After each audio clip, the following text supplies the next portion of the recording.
Hi everyone, Miss Jean here. Welcome back to another mini adventure in our 4-part series called Sink or Swim. In our story so far, the Discovery Mountain Pathfinder Club has been working on their basic swimming honor. But while some Pathfinders already know how to swim and some are learning just fine, Mia is really struggling. Janet's given Mia a lot of support, and Harold's given Mia a lot of, well, let's say advice. But Mia just can't figure it out. How can Mia master swimming, and what does it have to do with exercising her faith? Well, keep listening to find out in today's episode, part 3 of the series, called Cannonball.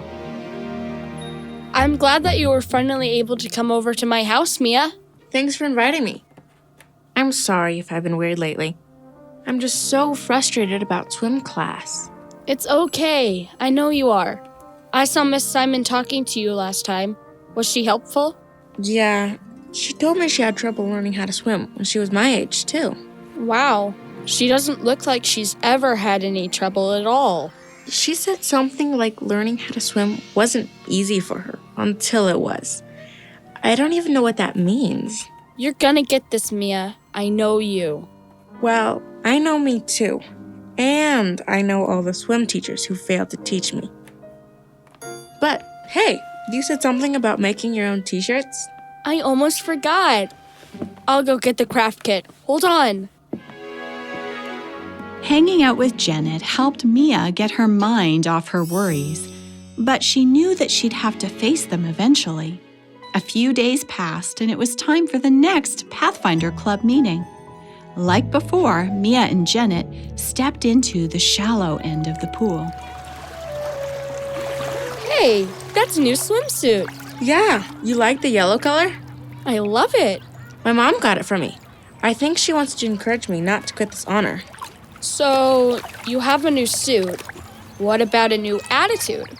Well, I'm not sure I'd go that far. It's still the same me. Extremely nervous and vaguely terrified. Cannonball! Speaking of vaguely terrifying. Good job, Harold. Mia, Janet, did you see that? Most impressive, Mr. Peabody. Thanks. It takes a lot of practice to make that big of a splash. Gotta really hug your knees tight. Exactly. And yell, Cannonball! It doesn't count if you don't. I have so much to learn. Okay, everybody, gather round. Miss Simon has a kickboard. You cool with those? I think so. Who's tried swimming with a kickboard? Raise your hand. I have. Nice hand raising, Janet. Well, pretty much everybody has used a kickboard. For those of you still working on the basics, it can be super helpful. Mia, would you like to help me demonstrate how to use it? Oh, I don't... Let's give Mia some support, everybody. You can do it, Mia. Woohoo, Mia! Come on, Mia, you can do it. You got this. It's okay, Mia. You can do it. There's nothing to be scared of. Give it a try. Okay, Mia.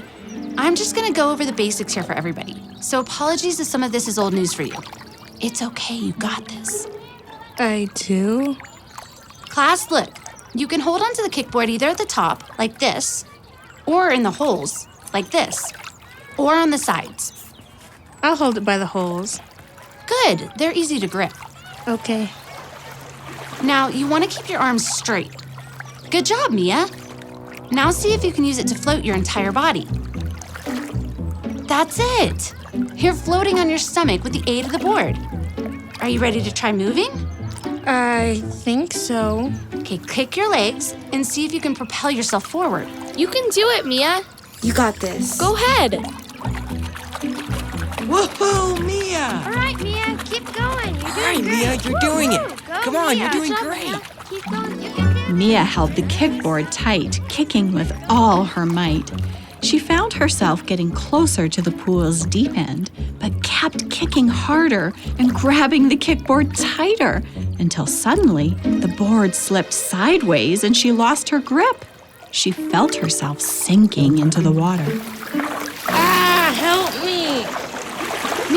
Mia, I've got you. You're okay. I want to get out now. Okay, that's perfectly all right. Mia climbed out of the pool. She felt her legs and arms shaking. Still shaking, she leaned back in a lounge chair. She closed her eyes against the sunshine, wishing she never had to get in a swimming pool again. Mia, how are you feeling? Oh, Miss Simon, I'm fine, I guess.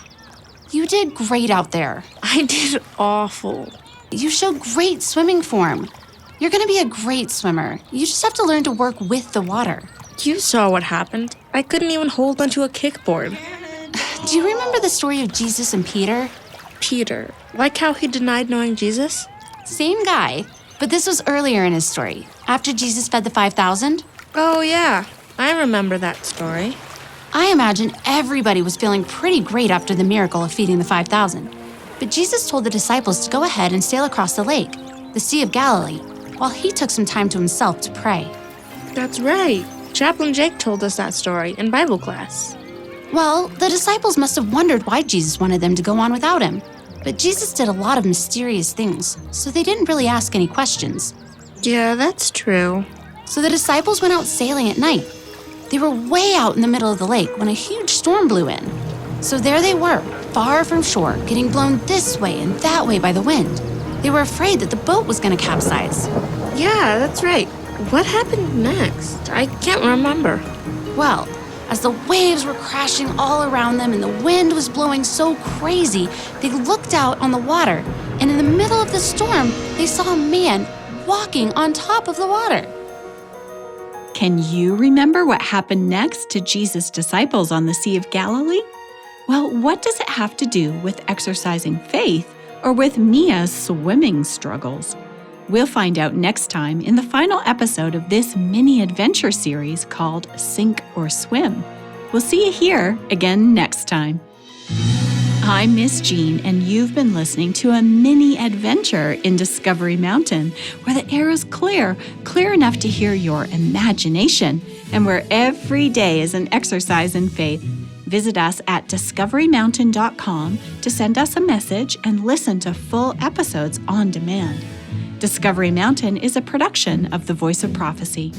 This 4-part mini-adventure series, called Sink or Swim, was written by Tom Paul Wheeler.